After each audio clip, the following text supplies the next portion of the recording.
Olá, queridos, eu sou o pastor André Luiz e eu quero começar dizendo: hoje é o dia da sua vitória.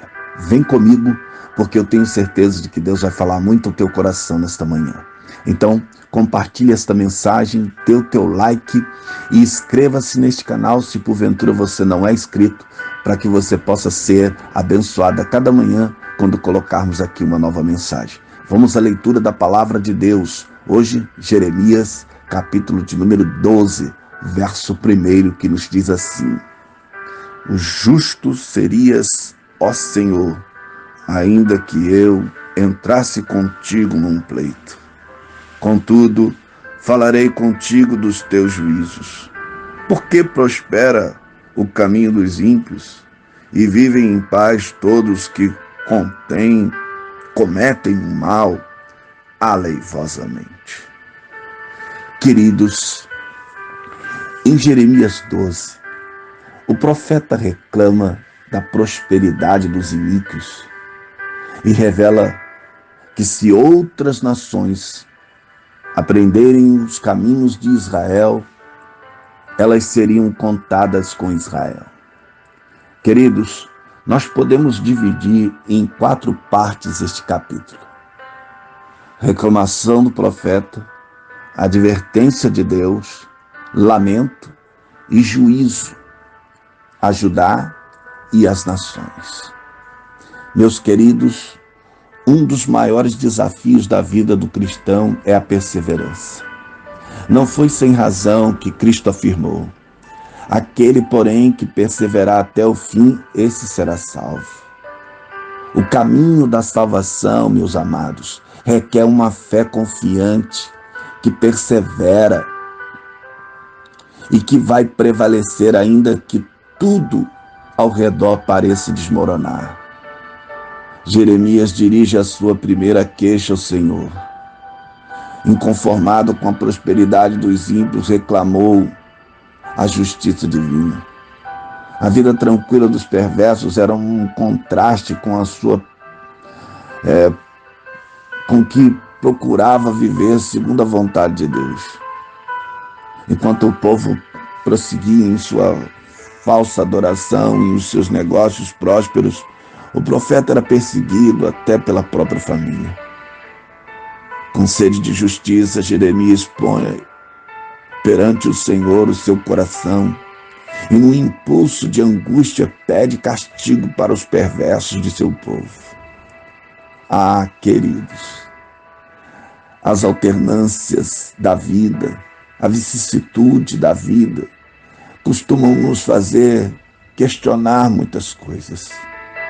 E ao contemplarmos as injustiças deste mundo, corremos o risco, queridos, de questionar o próprio Deus e a sua justiça. O salmista Asaf também fez o mesmo questionamento, quando ele disse, veja o que ele está falando aqui, no Salmo de número 73, ele diz assim: pois eu invejava os arrogantes ao ver a prosperidade dos perversos. Para eles não há preocupações, o seu corpo é sadio e nédio. Não compartilham da canseira dos mortais, nem são afligidos como os outros homens. Mas a sua conclusão, queridos, é a resposta-chave da questão. Ele diz: em só refletir para compreender isso, achei muito pesada a tarefa para mim, até que entrei no santuário de Deus e atinei com o fim deles. Asaf entendeu que a conclusão é a resposta.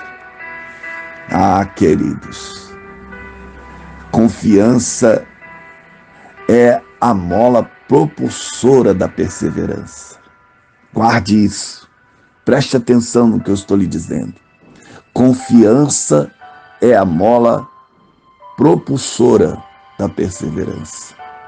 Por mais que os filhos de Deus sejam perseguidos, queridos, e tenham que passar por muitas provações aqui, o fim que lhes aguarda é a salvação. Oh, aleluia! Já os ímpios, o fim deles será a morte eterna. A prosperidade dos perversos tem um prazo de validade, queridos. O salmista já havia compreendido a mensagem do santuário como uma ilustração do plano da redenção e da justiça de Deus. Jesus, o nosso sumo sacerdote, hoje está no santuário celeste, tanto intercedendo por cada ser humano que já pisou nessa terra, quanto decidindo o caso de cada um. Oh, aleluia! Glorifique a Deus comigo nesta manhã, por este grande sumo sacerdote, oh, queridos, que intercede por aqueles que receberam a sua palavra e abraçaram essa tão grande salvação. Queridos, a resposta do Senhor a Jeremias foi uma advertência, mas também de amor. Porque veja, piores coisas estavam por vir.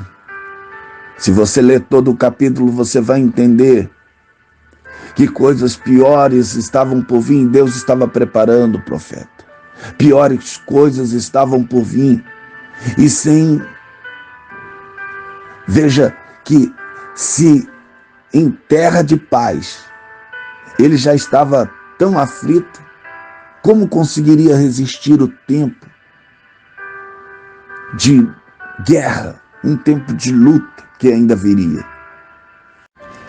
Estamos como Jeremias em um provisório tempo de paz. E este é o tempo que temos à nossa disposição para que, como Asaf, nos apeguemos firmemente à promessa do Senhor e mantemos os nossos olhos fixos em Deus, queridos. Oh, meus irmãos, vamos perseverar e estarmos atentos à vontade de Deus para as nossas vidas. Queridos, a resposta de Deus a Jeremias vem na forma de duas perguntas metafóricas. E a primeira metáfora é uma corrida a pé. Destinava-se a mostrar a Jeremias que os obstáculos que ele enfrentava em sua terra natal eram irrisórios, se comparado aos que ele ainda encontraria diante dos reis de Judá e da Babilônia. A segunda metáfora, paz, destinava-se a lembrar o profeta do sofrimento iminente que ele teria de enfrentar para proclamar a mensagem de julgamento aos líderes. A região relativamente pacífica de Anatote, que recebia pouca oposição por parte dos membros da família traiçoeira, serviria para preparar o profeta Jeremias quando tivesse que enfrentar opositores mais severos. Ah, queridos, é isso que vemos aqui. Deus está preparando o profeta. As dificuldades da vida também nos preparam. As lutas, as traições, a infidelidade, a forma como as pessoas nos tratam com pouca verdade, tudo isso nos faz estar mais firmes para a batalha. Desde do verso 7 até o 13, então, começamos a ver o lamento. Queridos, esse lamento, a localização exata onde esse lamento foi declarado é desconhecido. Entretanto, o contexto está de acordo com o período posterior ao cerco de Nabucodonosor na Palestina e a determinação de Jeoaquim como rei vassalo, ou como um rei agora que ficaria subordinado ao comando de Nabucodonosor e que teria que pagar tributos. Preste atenção, irmãos. Os edomitas e moabitas e outros atacavam o perímetro de Judá e saqueavam cidades e fortalezas e levavam as pessoas cativas. Ainda no verso 7, Deus chama a sua nação de amada. O amor e a preocupação de Deus em favor do seu povo não impede a disciplina quando o pecado a torna necessária. Preste atenção nisso. O fato de Deus nos amar não vai impedir que Ele nos discipline quando o pecado a torna necessária. E isto aconteceu com Judá. Judá havia se tornado como um leão rugindo contra Deus, fazendo que o Senhor se aborrecesse. E Deus, então, aborreceria também a sua amada. É o que nós vemos aqui nos versos 10 e 11. Pastores, nesse trecho aqui, irmãos, se refere aos reis estrangeiros que se haviam tornado agentes de Deus para julgar a Judá. Por isso, Deus está levantando esses homens. E Judá haveria de sofrer o juízo. Por causa do pecado, a terra que anteriormente havia desfrutado das bênçãos abundantes do Senhor experimentaria o seu julgamento devastador. A destruição viria dos lugares altos, do deserto onde Israel e Judá realizavam práticas idólatras. A ilustração agora é a respeito dos campos que os israelitas acreditavam receber a fertilidade por parte de Baal. Por causa da idolatria do povo, seus campos agora produziriam espinhos. É o que Deus está mostrando aqui nos versos 12 e 13. Agora, do verso 14 até o 17, após longos relatos condenatórios, ele vai concluir garantindo a Jeremias e ao remanescente fiel que Deus julgaria até as nações que utilizou contra o seu próprio povo. Os exilados de Judá recebem a promessa de restauração, mas são também advertidos quanto à consequência de pecados futuros. Os maus vizinhos aqui incluem as poderosas nações da Babilônia e também da Assíria, bem como os reinos oportunistas de Edom, Moabe e Amon. Esses últimos reinos tomaram